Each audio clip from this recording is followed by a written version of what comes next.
A reação em cadeia de polimerase, ou PCR, é uma técnica simples e barata usada amplamente na pesquisa. Como sabemos, a PCR simula, in vitro, a duplicação do DNA em um trecho específico definido pelos iniciadores.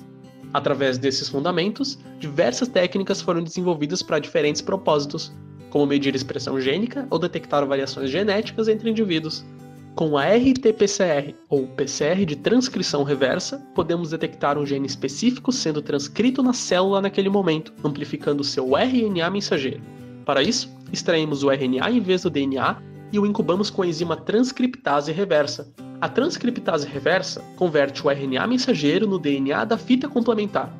Esse DNA é, então, levado ao PCR, onde teremos um produto se o RNA-alvo estiver presente.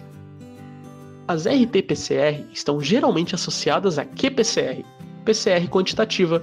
Nessa técnica, podemos detectar a quantidade de DNA extraído da amostra. Isso é possível através de uma substância que emite fluorescência ao se ligar ao DNA. Quanto mais DNA você tem na amostra, mais fluorescência a amostra emite. Assim, podemos estimar a quantidade relativa de DNA se conhecermos toda a curva.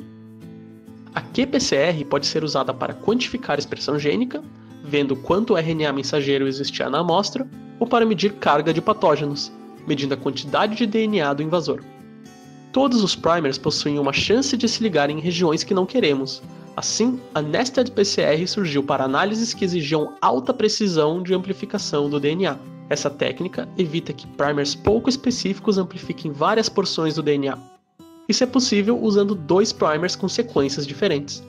O primeiro amplifica todo o DNA extraído, tanto a parte específica quanto a inespecífica. Após a reação, o produto é levado novamente a outra PCR como o segundo primer.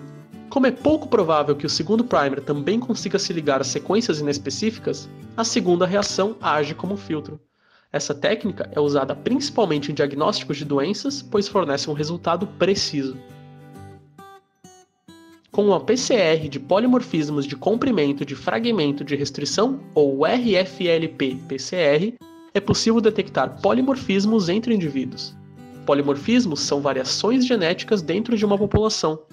A variação que queremos ver está no sítio de restrição. Sítios de restrição são sequências pequenas onde enzimas especializadas quebram o DNA.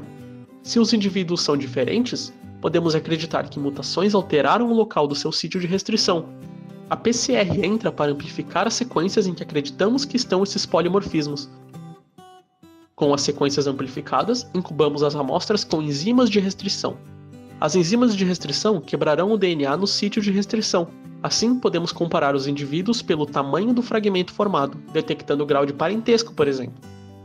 Estas são só algumas das várias técnicas de PCR que surgiram. Como vimos, cada uma com um propósito diferente, que vai desde pesquisa de base, passando por aplicações médicas até análise forense. Por hoje é só e obrigado por assistir.